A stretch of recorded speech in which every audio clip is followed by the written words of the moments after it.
Hi everyone, it's Don.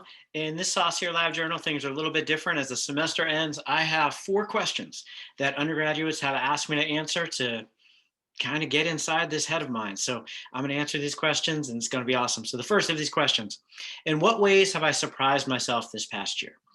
I think one of the ways that I've surprised myself this past year is I've gotten a lot of stuff done. I've been able to keep a lot of things going and I've been able to provide some personal fulfillment in a lot of the things that I've been doing. I've loved the connections that I've been able to establish even over, remote contact like we're doing right now. But it's really surprised me how well I've been able to kind of adapt to technology. And if those of you who know how technologically inadequate I am, you would understand how that is. But it's also surprised me just how wonderful all of you are and how having a support system and connections like I am very fortunate to have has gotten us through a very challenging and unprecedented time. I realize those are cliches right now, but that's really surprised me how well we've come through this together. Second question, what is one strategy that has helped me when I felt burnt out but have a pile of things to do? I have like 5 to-do lists. I have so many things to do. We're smack dab in the middle of finals week. So many things on my plate. I'm completely overwhelmed. So what I do is I kind of take that old adage, how do you eat an elephant? One bite at a time. So I do things and I chip away at them and I get them done. I also do a ton of physical activity. For those of you who know me, I'm a very restless person. I do 5 minutes of yoga all throughout the day, just between almost every meeting. I'm walking the dog all the time. I'm working out in the morning. And I just got to find ways to kind of keep myself physically strong, physically kind of satisfied in terms of my restlessness so that I can spend time on all the other stuff. But I love to cross things off those to-do lists and I remind myself of that. And you've heard me say before that I try to find something personally fulfilling in every single day of my personal and my professional life. So I make sure that those things are on my to-do list so they kind of inspire me to get some of that work done. Third question, if I could teach any class, what would it be and what would the material cover?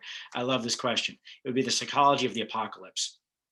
We'd be talking about things like autonomy, be talking about things like pro-social behavior, antisocial behavior, be talking about worldviews like masculine honor ideology, beliefs in pure good and pure evil. We even collected some data on those kinds of things as they relate to perceptions of the apocalypse.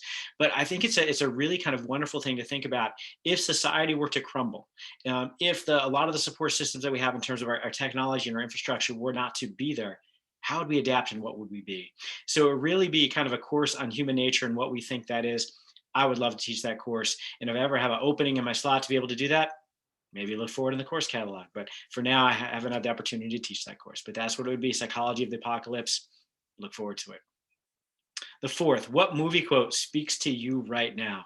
This is an interesting one, and I've known that I was going to answer this question for a long time, and I still haven't settled on one movie quote. So if I were to pick a movie quote right this second that kind of speaks to me, it would be from Ghostbusters. And it's Ray, if somebody asks if you're a god, you say yes.